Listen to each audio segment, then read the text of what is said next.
Hi everyone, this is Cyrus Persian. Today we're gonna talk about conditional formatting and checkboxes and form controls and how we can use those things to create a month-end list or any to-do list that you may have at your work.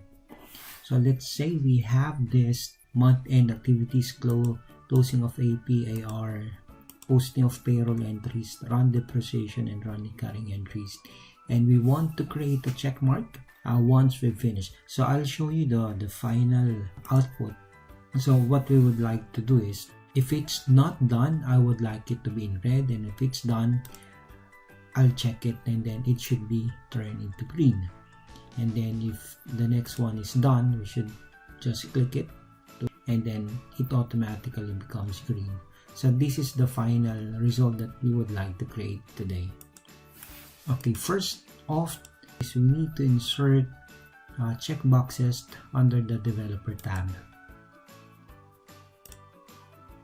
So this is the checkbox. Don't worry about the size. So we'll just delete the name of the checkbox, and we'll just expand a little bit of the row height. If we right click checkbox, we go to format control, and there is a cell link here. So we'll specify where is the cell link. So I want to put it in here, and then click OK. So the cell link only shows that once we click the checkbox, it creates a true result here. So if it's unchecked, it false. If it's checked, it's true. So we need to create checkboxes to all other entries by just simply copying it. So once we created the checkbox, we right click on each and every one, and we specify the new cell link.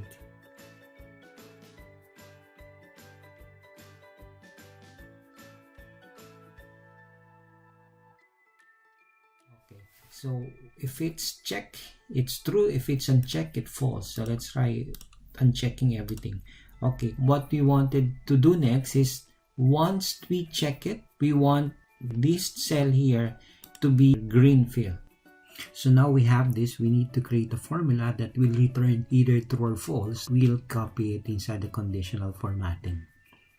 So our logical question probably would be equals this is equivalent to true.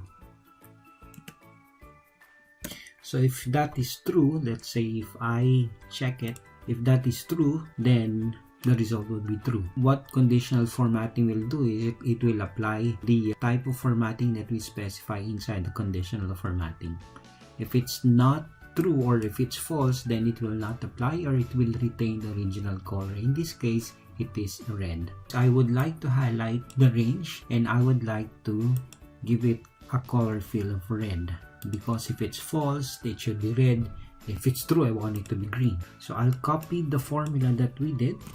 I'll highlight the whole range, and then I'll go to conditional formatting, and then I'll create a new rule and use the formula. I'll paste the formula here, and then I'll choose the format. So I'll go to fill, and then the green fill, and then I click OK. So if I check this box, it becomes true, and then in return it also becomes green. So that's what conditional formatting does. Delete this formula, and at the same time I would like to hide the falses and the trues here. So to hide those texts, Control 1, and then we go to custom, and then we input 3 semicolon 1 2 3. So this is the trick I learned when I attended one of the trainings recently. I'll just do a bit of formatting here.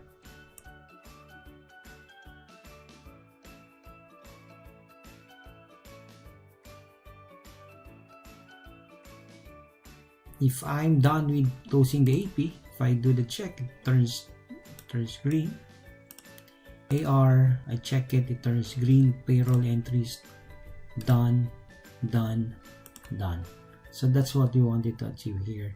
Using conditional formatting, check boxes in the form control, a little bit of formatting. Thanks for listening, and see you next time.